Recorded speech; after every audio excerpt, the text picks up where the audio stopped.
more you play this song, the more it's just so much fun. And I hope you guys are enjoying, if you didn't already know it, learning Black Mountain Rag. Hello everybody, my name is Futch, and welcome to Dulcimerica.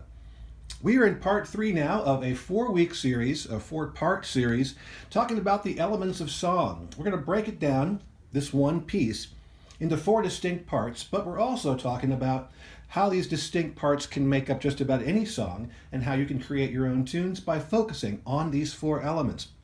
The elements, of course, are melody. To begin with, melody is drawn from the scale of the key that we're playing in. Harmony comes second, and that's when we are basically stacking notes on top of our melody to create pleasing sounds, or sometimes not pleasing sounds. Then, of course, we have got chords.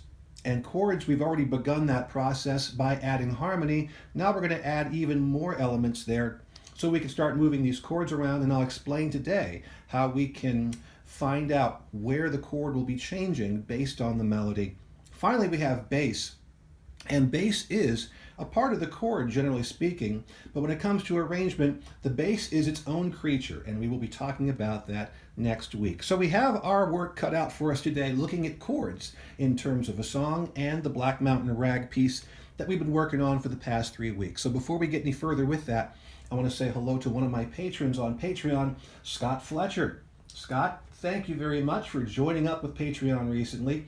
I really appreciate you joining and being here with me every single day, especially during this exciting time where there are so many productions going on all at once.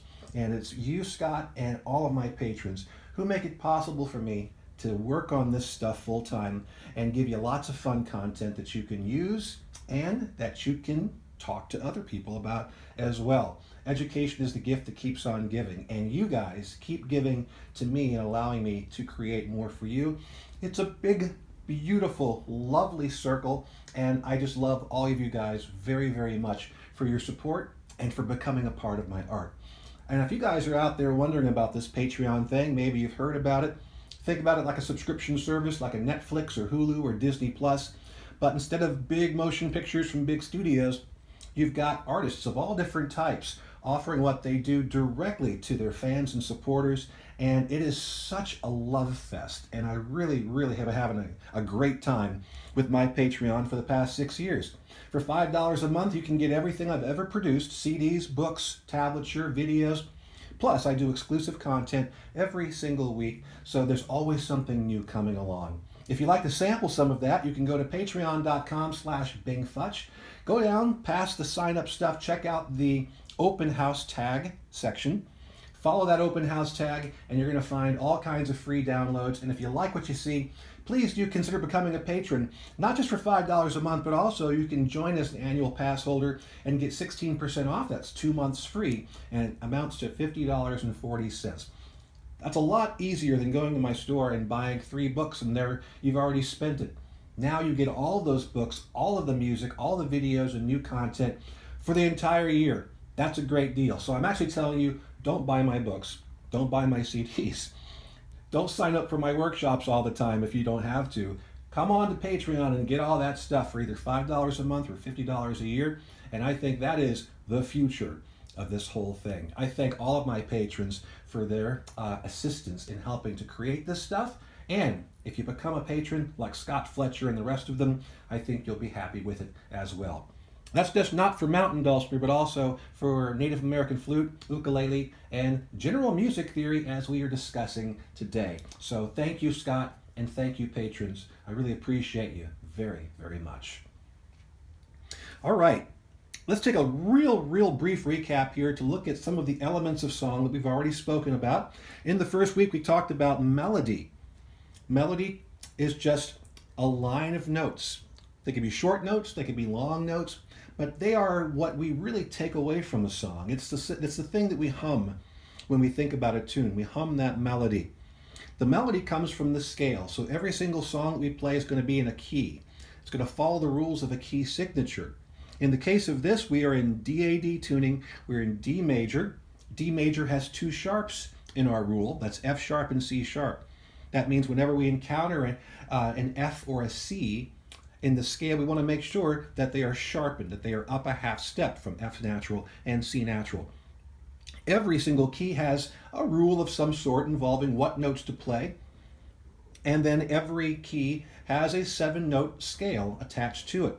And this is called playing diatonically. Diatonic means within the key or within the scale. It's sort of a rule of sorts, and if we stay inside that box, we can use those notes of the scale to create melodies. In the case of D major, that scale is the D major scale. That's D, E, F sharp, G, A, B, C sharp, and D.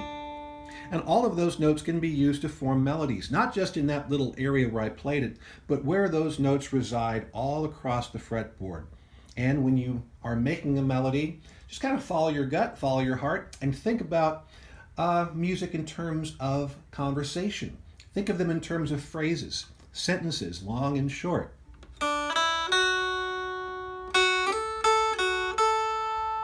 First part of a phrase. Second part of a phrase sounds like maybe we've left things hanging as a question.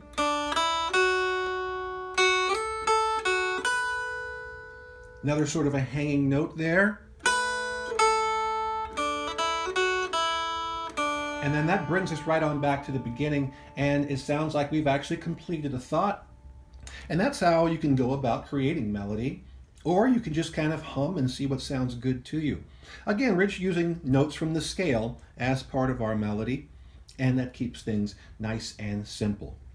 So if the melody is moving along horizontally from side to side, sometimes going high, sometimes going low, but always kind of moving across like this, then harmony is the second element of song, and that's where we start building vertically. So as that melody moves along, we've got another element that's working above that and sharing the same space. So we're actually playing two notes at the same time.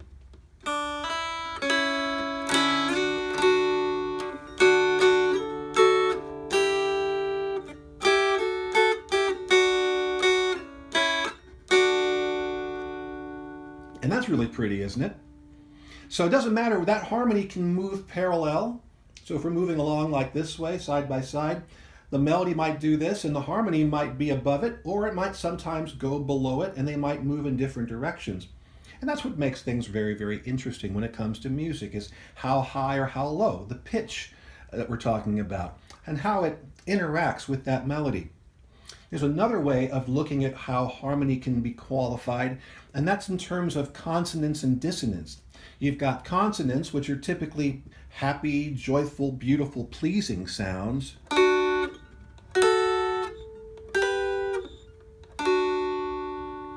And then you've got dissonance, which sometimes can be edgy or intense or not pleasing to the ear.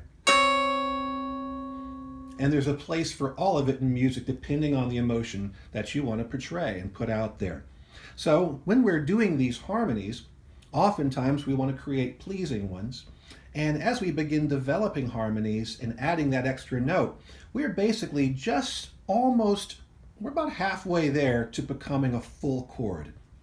A full chord would, as we delivered today, a full chord is going to be 3 notes.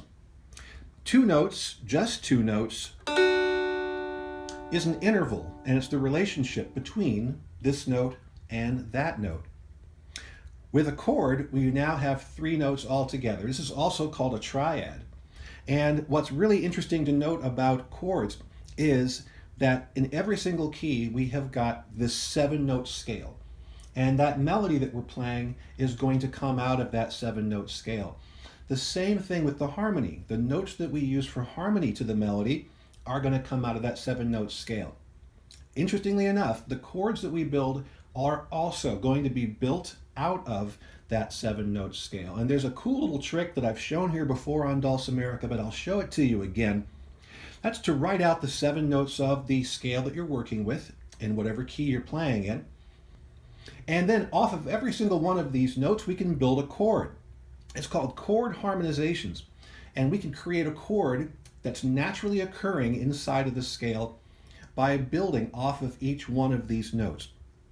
So I want you to imagine a chord like a traffic light. And the very first note we're going to play in the chord is also going to be the lowest pitched note. in that chord. Let's start with D major, for example. So D is going to be the note we start with. It's the first note of the scale. We're going to call this the root. It's the very, very bottom note, and it's the green light in the traffic light. So we start with D. Then we're going to hop over the next note in the scale. We're not going to use it at all in this chord. That note is E. We're going to hop over it. Just hop and skip right over the top of it, which means we're going to land on the next note after that, the third note of the scale, which is F sharp. Now this note we are going to bring in, and this is going to create our harmony. So if we go from D, hop over E and go to F sharp, and there we have our harmony. That is a major third interval, Do a dear.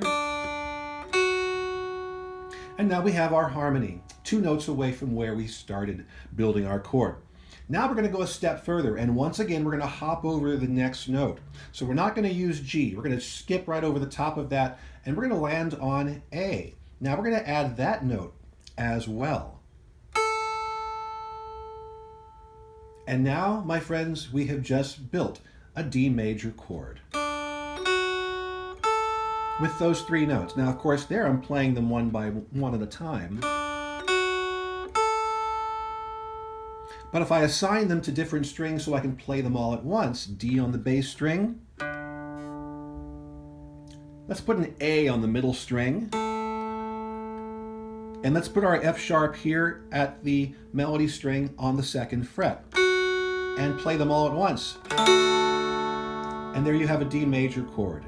And we can find those 3 notes in different configurations all over the place. We could play F sharp on the bass string, D on the middle string, and A on the melody string. And we have a different chord shape going on there. Then we can also do A on the bass string, F sharp on the middle string, D on the melody string. So wherever you find these 3 notes, doesn't matter where they are located, they'll make a D major chord. But if we're going to build it like a traffic light, the bottom note is going to be the root, that's D. Then we go and skip over our next note, we get F sharp, that's going to be the yellow light that's in the middle. And then we're going to skip G and go to A, that's going to be our 5th, our perfect 5th, and that's going to be the red light at the top of the stop light. So basically, this is what's called a root position chord. And whenever you build a chord, it'll go exactly like this: root, major third, and perfect 5th for a major chord.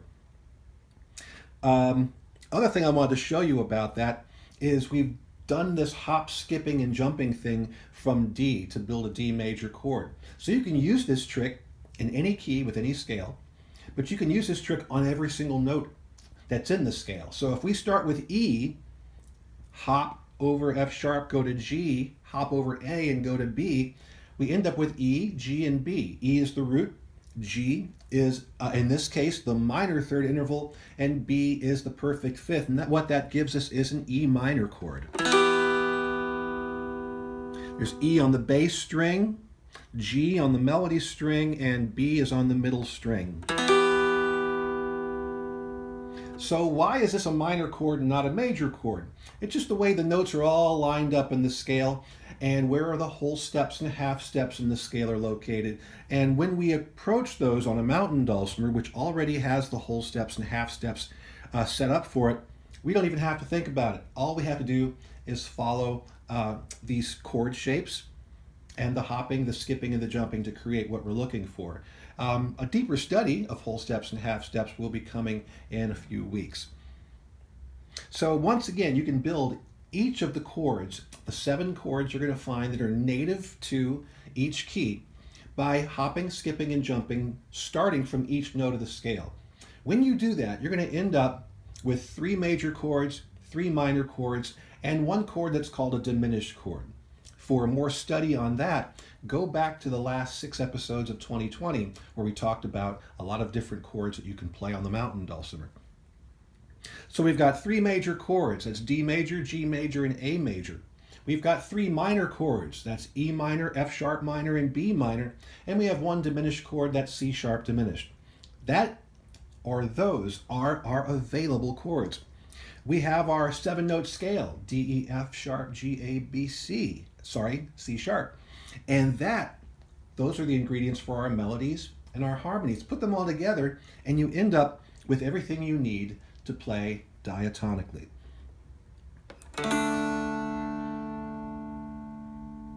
So the one thing I always like to tell people about chords is find all the different chord shapes and find all the different places that these chords live. So you've got D down here, here. We can flip these chords, invert them to make them sound a bit different.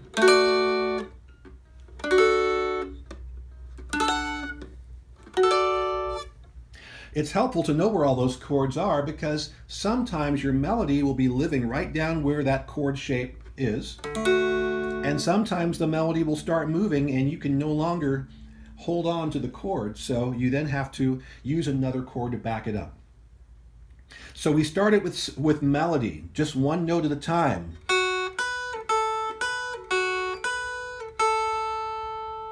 Then we brought in harmony by layering another note and playing it at the same time.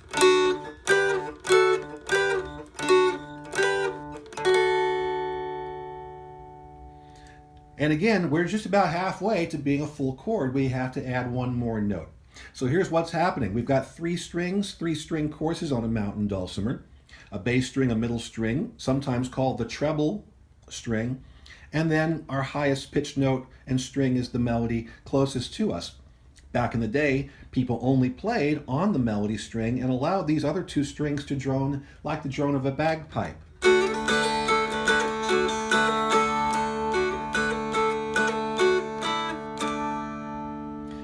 But as people began playing a lot more like other instruments, like guitars and mandolins and banjos, we began discovering that we could add some simple harmonies on the middle string. So we could go.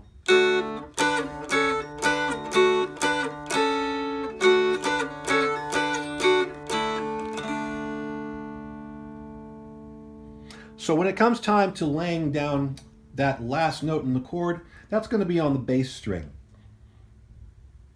So what we're basically doing is we're taking our melody note, and that's going to be part of the chord, and then we are simply adding two other notes to the melody in order to create these chords. The melody is going to be a lot more active usually than the chords are, so sometimes you'll find you're doing a lot more work on the melody string while the other two strings sort of hang out a little bit and wait for you to change chords or move the melody down. Here's an example of a very, very simple harmony and a chord with Black Mountain Rag.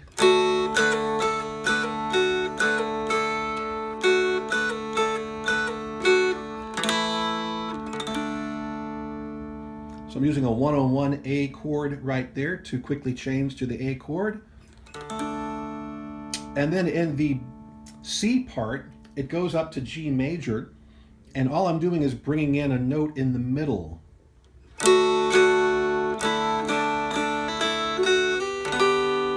And that's our G major chord right there. Now that's a full G major chord too, because we've got G on the melody string, we've got B on the middle string, we've got D on the bass string. So all the ingredients necessary for a G major chord are present right there. And that's kind of the trick, is just to very comfortably bring in those other chord elements wherever our melody is located. They're typically not going to be very far away from where you are. So here's what I want to really point out to you. Unless you have the tablature in front of you or the written music, and you don't really know what the chords are, how can you find out? So here's a trick, and this is really fun. Basically, I call these lily pad notes, basically.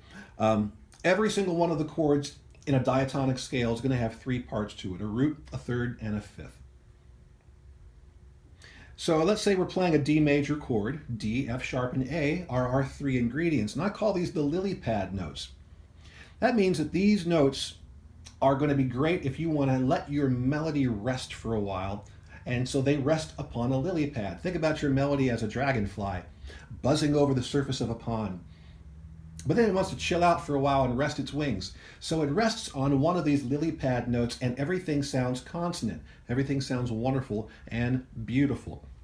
You'll notice that with Black Mountain Rag, that when the note hangs out for a long time, it's hanging out on either D, F sharp, or A. Here our melody is moving. If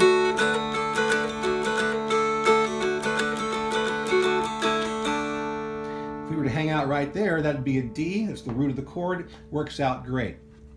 A couple of times it can hang out and land on F sharp. Sounds great hanging there. Sometimes it'll hang out on A. Sounds great, it's part of the chord. But listen to what happens if I stop on a note of the scale that's not inside of the chord.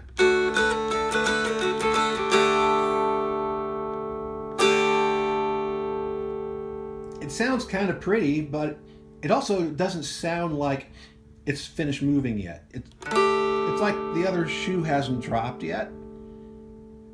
So we know that that note is not a lily pad note. G is not inside the D major chord.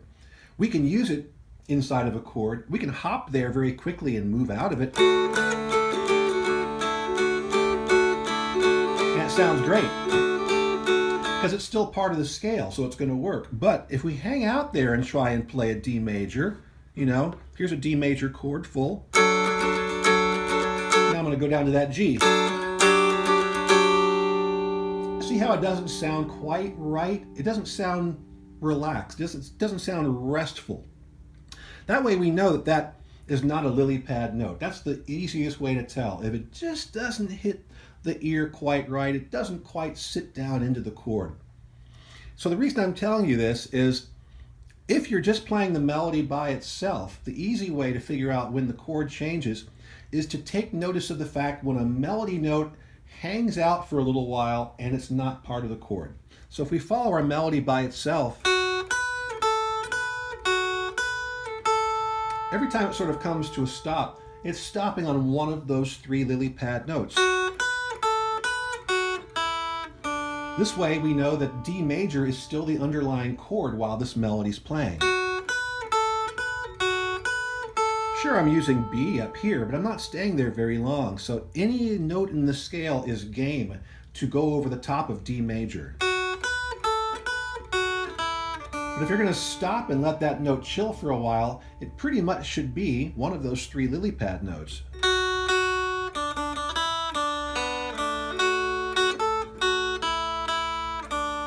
See, we went to E very briefly there, but we didn't stay very long.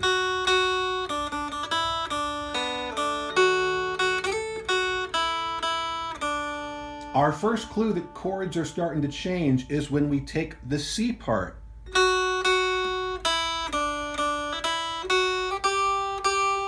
Not only are we hanging there on G all of a sudden, but we're playing a few more notes of G.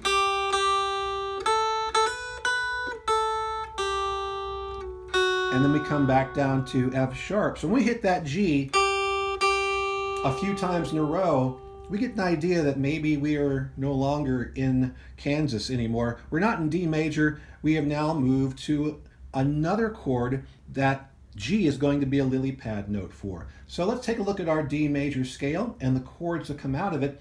And what do we have? Well, our options are we can play an E minor. Let's give it a shot.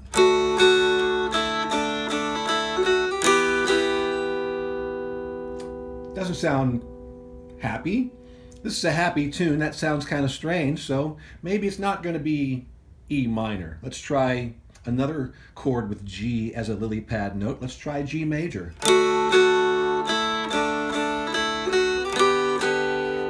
That fits the character of our song, doesn't it? Now, if I try holding G major, but my melody is now F sharp isn't in a G major chord. It's G, B, and D. And hear how it sounds a little unsettled?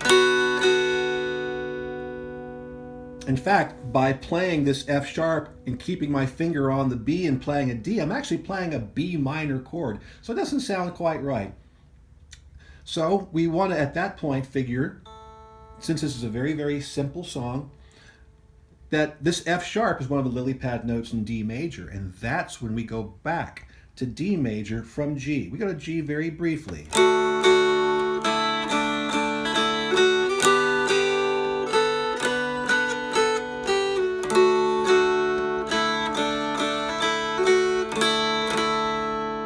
here we are at the melody where we are playing an E. E is not a lily pad note for D major.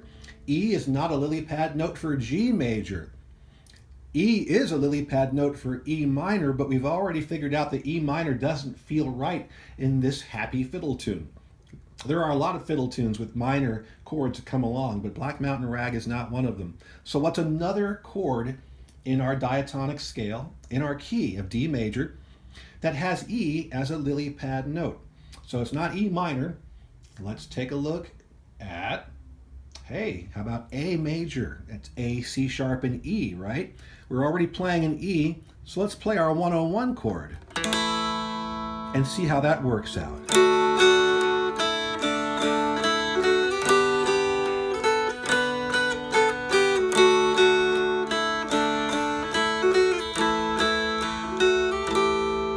That sounds right. Now I'm hanging on to that part of a 101 chord, but I'm going to the melody now and I'm back at F sharp, and that's been a clue for us already that we're going back to D because that's an F sharp and it's a lily pad note for D major. So we let go of our partial 101 chord and go back into our D major drone. Up to our G. I could even change the configuration of my G chord and do this, and then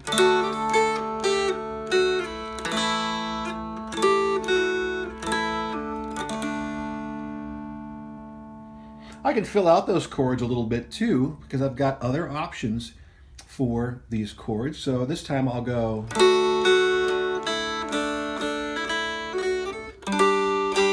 I'll do an L-shaped chord from my G major, and then I'll do a 4-3-2 D major chord for a full-throated D major there before heading back down.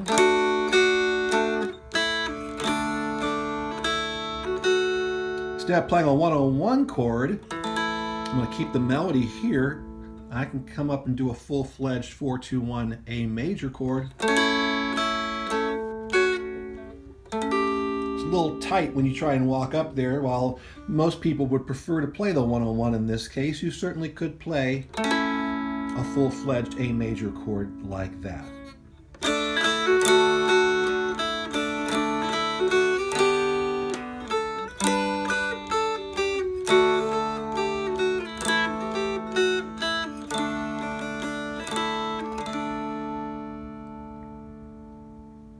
So that's one illustration of how to take a melody that has nothing else going on there, no harmony or anything. You don't have the chords, you don't have the sheet music or tablature, how to tell when that chord is changing and how you can then use the melody and add that chord in to do your own arrangements.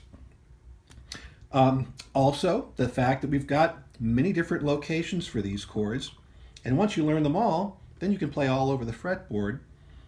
So we have D, here, and here, and here, here. We've got G here.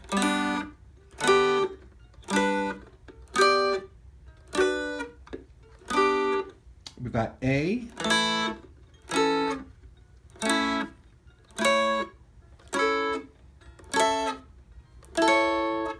And so if you learn all of those different locations, then you can start playing around with being in different areas of the fretboard. Not always down here, but maybe sometimes here chasing your melody, sometimes up here chasing your melody, and always being able to provide, because remember, the melody is 1/3 of a chord. Harmony by itself would be 2/3 of the chord along with the melody, and all you have to do is bring in that third element to make it a full-fledged chord. So there are a lot of different things you can do playing it all across the fretboard.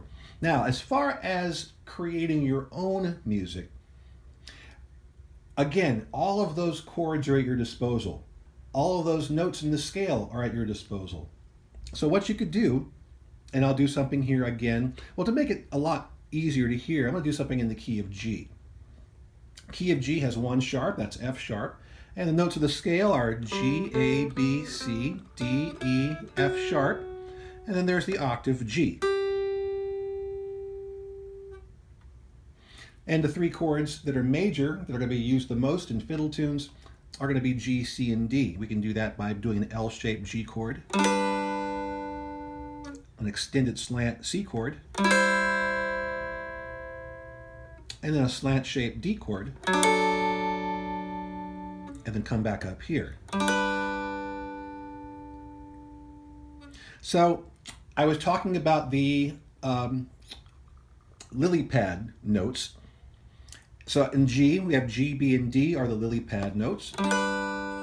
For C, C, E, and G are the lily pad notes. And then, of course, D, F sharp, and A are the lily pad notes.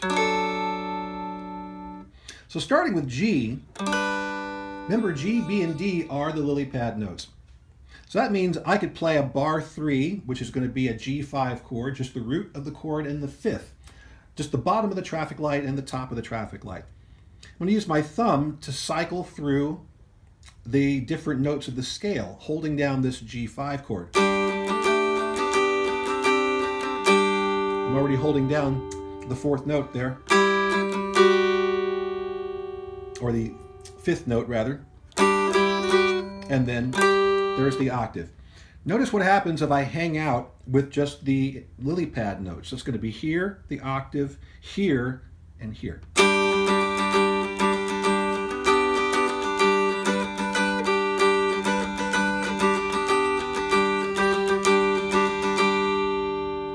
Everything sounds great, right? Now I'm going to hang out with the other notes that are not part of the chord and listen to the quality of the sound that we get.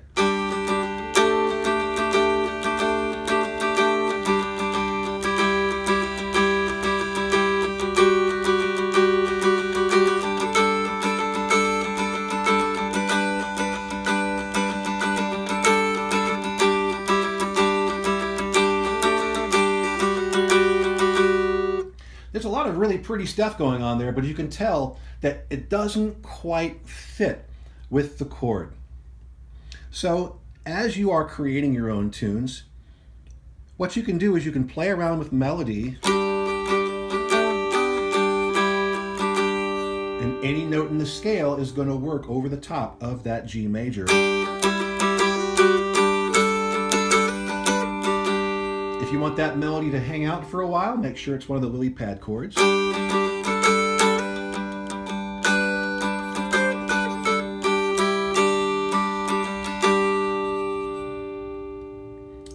And all the other notes are going to be moving over the top of that chord. But if you want to hang on one of those notes and you realize that that is one of the notes that's going to be inside of one of your other chords, then it's probably letting you know that it's time to change the chords. So let's, for example, say that I want to hang out with the E right here on the middle string at the 4th fret. Well, E is going to be the middle note, the yellow light, in our C major chord, like here. So if I really want to hang out with that E, what I'll do is I'll change chords at that point.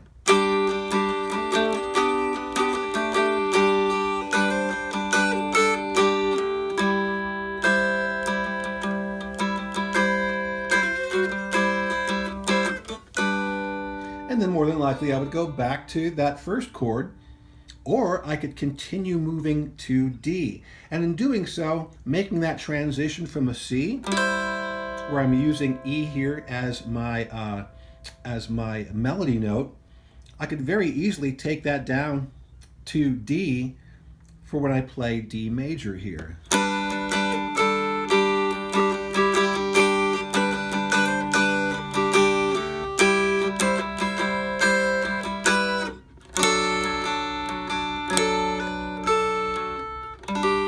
That would bring me back to G.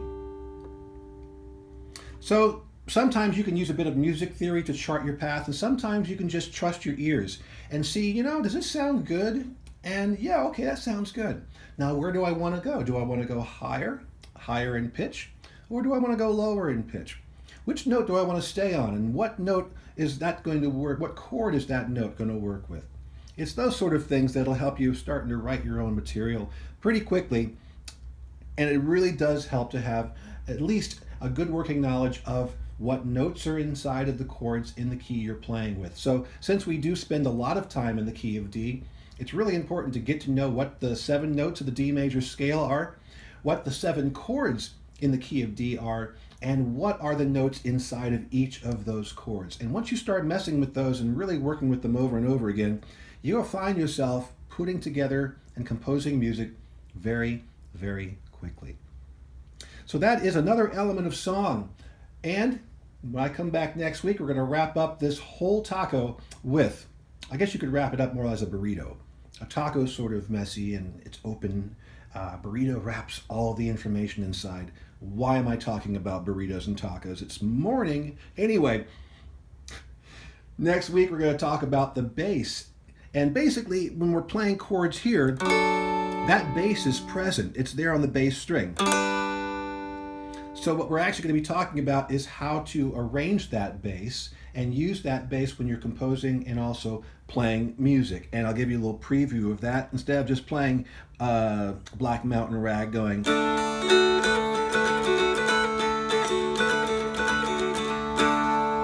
You might have somebody in the background doing this.